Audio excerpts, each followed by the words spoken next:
I was halfway through my morning coffee, watching the mist rise off the lake like it always did, calm, quiet, the kind of peace you don't realize you've been craving until someone ruins it. And that someone was Jolene, HOA president, self-appointed queen of the cul-de-sac. And at exactly 7:12 a.m., she did something so outrageous, so cartoonishly entitled, I choked on my sip and spilled half my cup down the front of my shirt. A crane rolled past the trees bordering my loten, my property hauling what looked like scaffolding and a vinyl banner bigger than my living room window. It unraveled as the wind caught it, and in shimmering gold letters on a white background, it read, Jolene's Summer Jubilee starring me. There were construction guys hammering planks into my dock. My dock. Not HOA property. Not shared access. Not public. Mine. Left to me by my grandfather, custom-built and engineered over years during my time in maritime security. A dock so well-designed, it could survive a flood and a marching band. But it wasn't built for this. One of the crew even waved at me like I was the guest at my own house. I grabbed my boots, stormed out in my flannel pajama pants and a t-shirt that said, Ask me about my dog, and marched down toward the chaos. And there she was, Jolene, hair sprayed into submission, clipboard in hand, barking orders like a Broadway director behind schedule. She spun toward me like we were old pals at a PDA meeting. Oh, I'm so glad you're here. Isn't this exciting? We're transforming this space into something magical. The community is thrilled. I cut her off. You didn't ask. This is my dock. You didn't even ask. Her smile twitched, but didn't fade. Oh, I thought we had an understanding. I mean, the HOA always uses the lakefront for our summer socials. It's basically a community utility at this point. This is not a utility, I snapped. It's a privately engineered structure in privately deeded land. I pointed to where her crew was nailing into pressure-treated wood with no regard for the structural weight limits. You're going to ruin it. She scoffed. Oh please, it's just a dock. It's not like it's a naval vessel. We're adding character. And the board approved it. The board doesn't own this. I do. You are trespassing. But she'd already walked away, barking at someone to add more lavender near the entrance arch. Now, I could have called the sheriff. Could have filed a restraining order.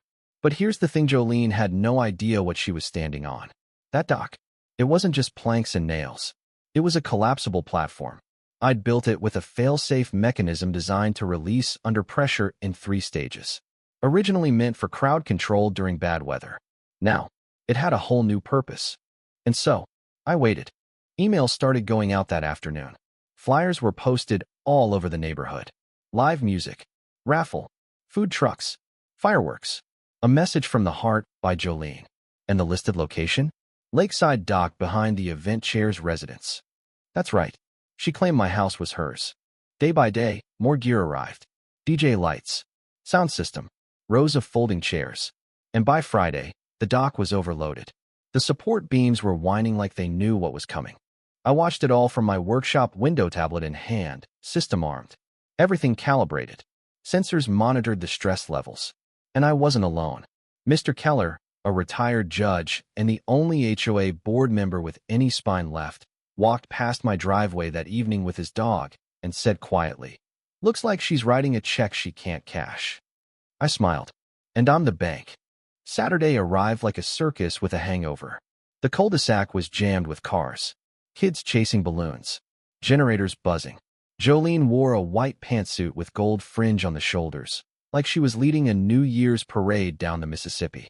She paraded around the dock posing for selfies, eating compliments like hors d'oeuvres. And then came the speech. She stepped up with a mic, spreading her arms like Moses parting the lake. Neighbors, friends, visionaries. We are here today because of unity, love, and HOA excellence. We built this together. I almost choked on my lemonade. The only thing she'd built was a lie. By now, the dock was exceeding its weight threshold by 15%. My sensors pinged. Jolene, of course, had no clue. She was busy pointing at the fireworks team, shouting about a countdown. But she hadn't filed permits.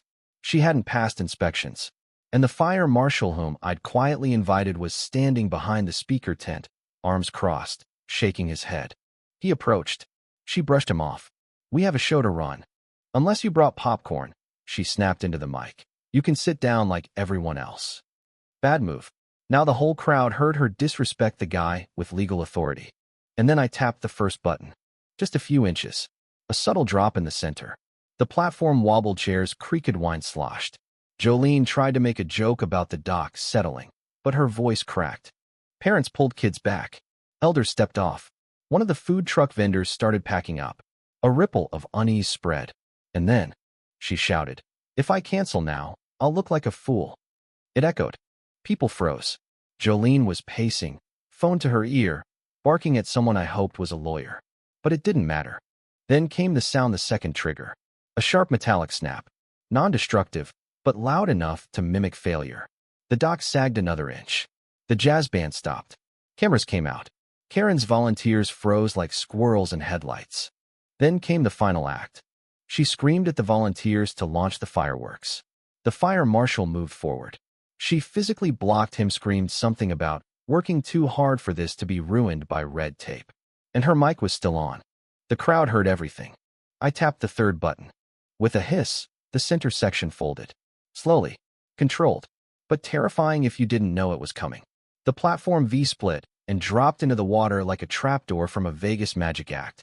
Jolene slipped, flailed, and landed waist-deep in lake water, microphone still in hand. A banner flew away. Her carefully curled hair floated like a sea creature. Screams. Splashing. A firework crate toppled into the lake with a fizz. People bolted off the dock. Someone yelled, "It's collapsing." One volunteer slid across the wet wood into a tower of cupcakes. The DJ booth tipped into the water and short-circuited in a shower of sparks. It was beautiful. I stayed by the tree line, filming. The fire marshal shook his head and muttered, "I told her." The environmental officer started taking statements. And Jolene soaked, furious, mascara running, screamed about sabotage. But nobody helped her. Nobody listened. She was just another voice in a lake of chaos. Later, Mr. Keller and I handed over documentation, deeds, permits, footage. The fire marshal filed a formal report. The environmental officer flagged the fireworks violation, and a volunteer admitted Jolene pressured him to fake permit forms so he wouldn't lose community service hours.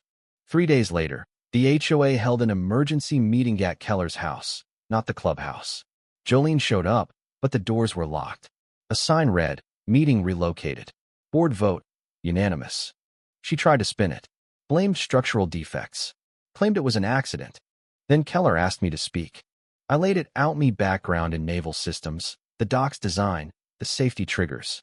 I explained how every function performed exactly as it should. The failure was hers. 15 minutes later, they voted to suspend her membership, remove her as event chair, and begin legal review. She stormed out in silence. Within a week, her house was listed quietly. No sign, no open house, just a whisper of desperation. Online, the clips were everywhere. HOA queen goes swimming. Dock king strikes back. Even an animation of her falling into the lake set to classical music. Me? I fixed the dock, added a new gate, and a sign that read, "Private dock engineered for drama." A month later, I hosted a small get-together. Just good folks. Keller gave a toast. Said thanks for standing firm when it mattered.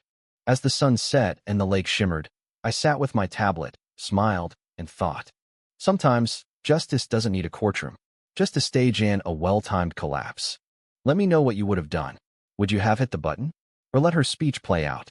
Drop your thoughts in the comments, because this wasn't just about a dock.